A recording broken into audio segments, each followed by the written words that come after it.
reference in Chandogya Upanishad saying that Annam Ashitam Tredha Vidhiyate. There are three aspects, there are three portions of Anna.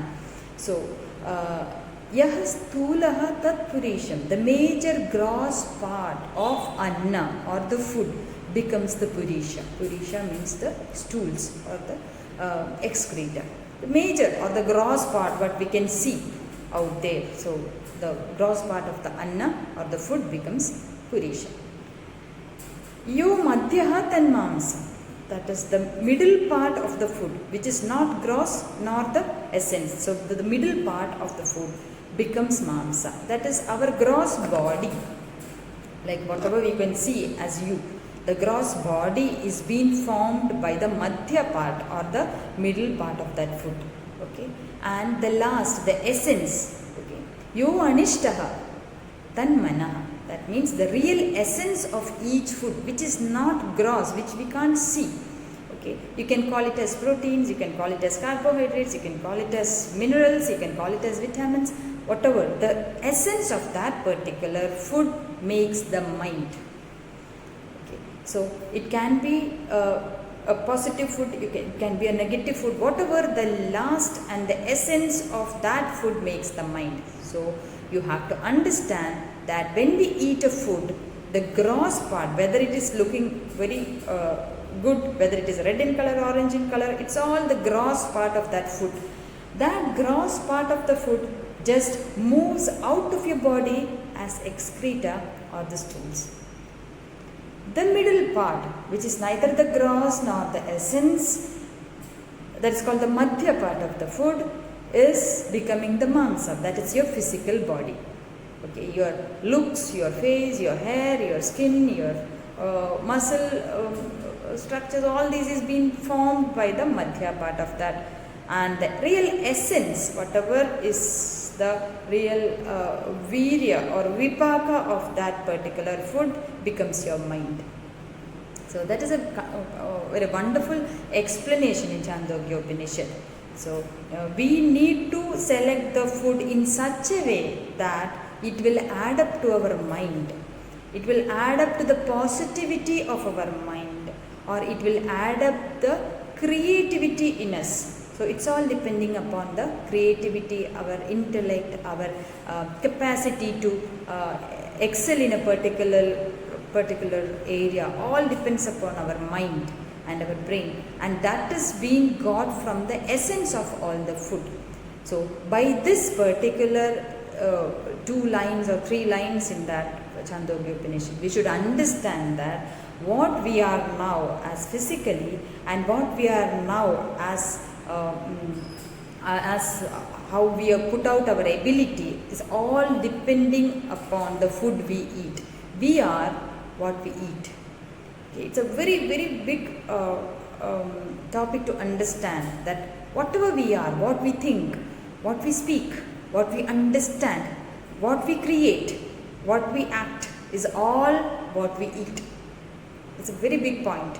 So people misunderstand that we cultivate all these abilities through our knowledge and through the things around us. No, it is not so. It's all what you speak, what you intend to speak is all depending upon what you eat, the essence of what you have eaten. So that is well explained in Chandogya Upanishad.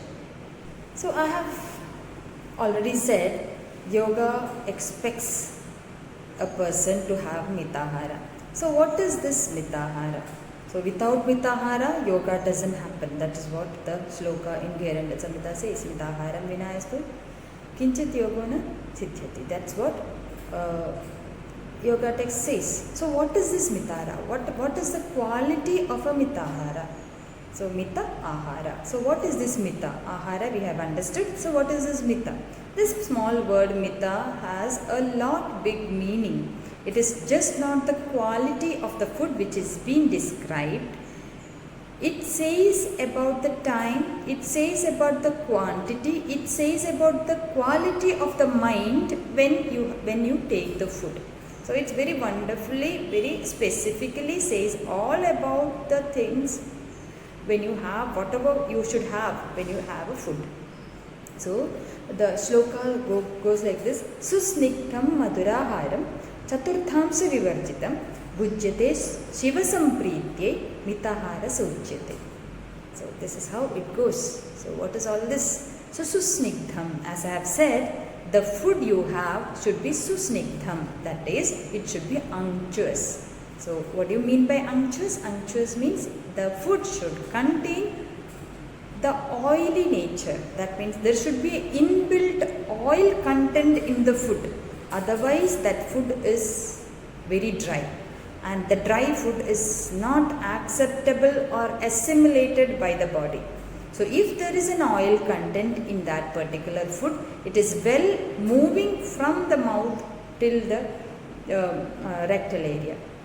Otherwise it is very difficult to move the food. Same time, the assimilation power is also increased with the oil content of the food. So susnigdham is a quality of the food which is being described in the textbooks. Then we have susnigdham maduraharam. So it says madurahahara. It doesn't mean that the food should be mixed with sugar or jaggery. Madurahara means again the food should be having the carbohydrate content or the glucose content, because after the assimilation, after the digestion, it should have a byproduct of glucose in it. Only when you have that glucose content, the body gets the energy. That is why madurahara is very important in a yogic diet, because when you do yoga, you require a lot of energy in order to have that energy, because it's not a small thing to do. Yoga is not a small thing to do. So you need lot of concentration, you need the mind power, you need the physical power to do asanas. All this is required, and all in order to activate all this, you need energy, and energy is produced by glucose, and glucose is got by madurahara. Chaturthamsa vivarjitam. So how much should you have? The quantity is being explained. So see how wonderfully it explains. Chaturthamsa vivarjitam, the 1/4, chaturthamsa, the 1/4 of the stomach should be left free. So now what happens if you like a food? Okay, if you if you like a food, you binge on it, is it not? So you like something in front of you, you just eat so much that you don't even mind about your stomach. You don't even feel that whatever you are filling in is into your stomach. So you fill it like to the brim. You should not be doing that. So yoga says only the first, like the 1/4 should be left free. So why should you leave the 1/4 of your stomach free? Because that area is used to churn the food. Okay, for the assimilation, to churn the food or to mix the food. If you fill it to the brim, then the mixing of the food, to digest the food, it becomes very difficult. So you should leave a space to churn the food, to roll the food, to mix the food. You need that space. And not only that, when this food is being digested, there is lot amount of gas and emulsification, everything happens in the stomach, and that needs little space. So when the food is getting fermented, when the food is getting activated by these enzymes and the acids, there is an amount of emulsification happening to the food, and that requires some space. So that is why chaturthamsa vivarjitam, you have to leave the 1/4 of the stomach space for that particular activity. Okay. Then the line goes, bhujyate shiva samprite. Bhujyate, you need to eat to satisfy the Shiva. So what is the meaning of satisfying the Shiva? So we can take it in two sense. So Shiva is the God. That means you have to eat a food as if we are offering to God. So how do we offer to God? What is that we offer to God? We offer the best of the things to God, is it not? We don't offer all the stale and putrefied things. So, okay, we always offer fruits which are fresh. Okay, we offer all that is good and very pure and very clean. So also we don't take something very muddy or very take from something from the waste basket or something and then offer. We always offer something very good and pure and very neat and very clean. So Bhujyate Shiva Samprithya, you have to offer as if you are offering it to the God. So that good food should be offered to ourselves. That is one of the meaning. In another meaning, we can understand that Shiva is the Atma or the spirit or the inner essence, whatever we have. So when you eat food, the food should not be that which is appeasing your hair or your looks or your cosmetics, your muscles or your bones. The food should be that which is good to your spirit or Atma, your mind, such things. So more than the physical body, the food should be appeasing, or it should be doing good to your spirit. More than the body, the food should be doing good to your spirit. So Shiva, that which is not. Shiva, that which is not. That is the meaning of Shiva. That which is not. That which is not seen by you. That is the Atma. That which is not. When you see a mirror, you don't see something. That is your Atma. What you see is just your body. So the food should be given to that which is not. That which is not your body, that which is your mind, that which is your Atma. So always take care of your mind when you eat the food. So Bhujyate Shiva Samprithya. You have to do justice to your inner self than the outer self. That is called Mitahara.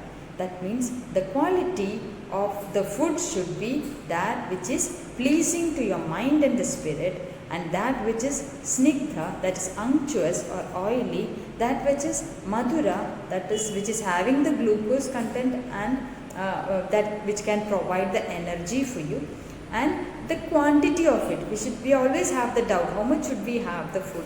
The quantity is always a question for us. So the quantity is, you should be filling the 3/4 and leaving the 1/4 free. So this is about Mitahara, which is being explained in yogic diet.